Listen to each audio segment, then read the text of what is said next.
তো আবদার আছে জানো তো, ড্রেস লাগবে। রানুদি ড্রেস না ছাড়া কিন্তু ভিডিও করবে না। এরপরে রানুদি আমার সঙ্গে শর্ট ভিডিও বানাবে কিছু। সেই শর্ট ভিডিও বানাতে গেলে রানুদিকে ভালো করে একটা ড্রেস আপ লাগবে। তুমি তো খুব সুন্দর আংটি পরেছো হাতে। ও রানুদি আমার হাতে আংটিটা দেখেছে। হ্যাঁ হ্যাঁ সুন্দর আংটি না? ভালো লাগছে? হ্যাঁ ভালো সুন্দর আংটি। হ্যাঁ মানে সমান প্লেনের মধ্যে না, পাথর পাথর না। হ্যাঁ পাথর টাথর না। তোমার বিয়ের আংটি নাকি? না না বিয়ে করলাম না তো, আমাকে কোনো মেয়ে বিয়ে করে না। আর একটা কথা বলি, এই শোনো রানুদি, আর একটা কথা বলি, হ্যাঁ ডোন্ট মাইন্ড, কিছু মনে করো না। আমি না এই যে তোমার সঙ্গে ভিডিও করে নিয়ে গিয়েছিলাম, হ্যাঁ তো আমাকে হচ্ছে মানে আমাদের ওইদিকে যেগুলো ছেলে পেলে যারা দেখেছে ভিডিও, তারা আমাকে সেই ভিডিও গুলো দেখে বলে কি এটা রানুদির ভাতার। এটা বলাটা কি ঠিক? তুমি কি ভাবলে? আমি কিছুই বলি না।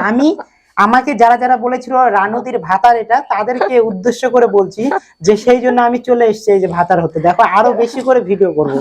ওই জন্য আংটি পরে এসছে, ওই জন্য আংটি পরেও এসছে। আংটি এবার বিয়ের আংটি পরে এসছে। হ্যাঁ বিয়ের আংটি পরে চলে এসছি। আমি তো ভাবলাম রানাঘাট বাজার থেকে, কলকাতা থেকে একটা নিয়ে আসবো, ফুলের মালা নিয়ে আসবো, নিয়ে এসে ওটা পরে করবো। শাড়ি আনার মনে নেই, কিরম ভাতার বলো? উপরে করে কর কেমন না। তো সত্যি আমার না মাঝে মধ্যে নিজে সাজতে পারে, নিজে সাজার জন্য ঠিক আছে, আমার জন্য শাড়ি আনতে পারে না, ব্লাউজ আনতে পারে না, কিরম ভাতার বলো?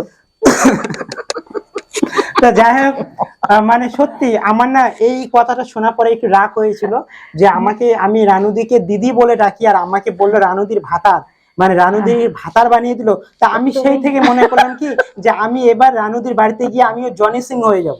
আমিও এটা মনে করলাম, জানো তো, সত্যি সত্যি আমি ভাতার হয়ে যাব রানুদির। ভাবলাম আমি যখন আসছিলাম যখন স্টেশন থেকে, তখন মনে করলাম যে একটা ফুলের মালা নিয়ে গিয়ে রানুদিকে পরিয়ে দেবো, আমি জনি সিং হয়ে যাব। কত সহজেই না, এই কটা ফুলের মালা পরিয়ে দিলে বিয়ে হয়ে গেল। পরিয়ে দিয়ে কমসে কম পাবলিককে তো দেখাতে পারবো যে দেখো কিরকম আমি কিরকম ভাতার। এই কথাটা যারা বলেছিল, তো আমি তো মাঝে মধ্যে এটা ভেবে পাই না যে যারা এই কথাটা বলেছিল তাদেরকে মনে হয় এই নতুন ঝাঁটাটা নিয়ে যেতে হবে তাদের কাছে, তাই না? ভালো হবে। তো এটাই হচ্ছে ব্যাপার। তো যাই হোক, কেউ এইরকম কমেন্ট আর করো না, এই রানুদির ভাতার এই কথাটা বলো না। রানুদিও কিন্তু খুব হাসছে কিন্তু, ঠিক আছে? তো ভাতার হাতে নিজে সাজতে ভালোবাসে, আমার কি সাজাই না।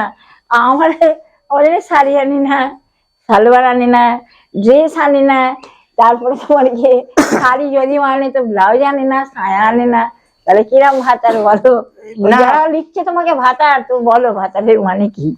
ভাতারের মানে কি একটু কমেন্টে জানাও তো আমাকে। ভাতারের মানেটা কি কমেন্টে জানাও। ভাতার ভাত দিতে পারে না, ভাত খাওয়াই না। সত্যি আমি ভাত দিতে পারি না। এই যে দেখো, এই যে রানুদি এই যে মুড়ি খাচ্ছে, ভাত দিতে পারি না, এই যে মুড়ি দিচ্ছে। মুড়ি কি রোজ খায় না? মুড়ি হ্যাঁ, ভাত মানে যদি ভাত না খেয়ে জোটে তো মুড়ি খাবো, তার মানে হচ্ছে তাই মুড়িটা রেখেছে, আর নালে বিস্কুট চা।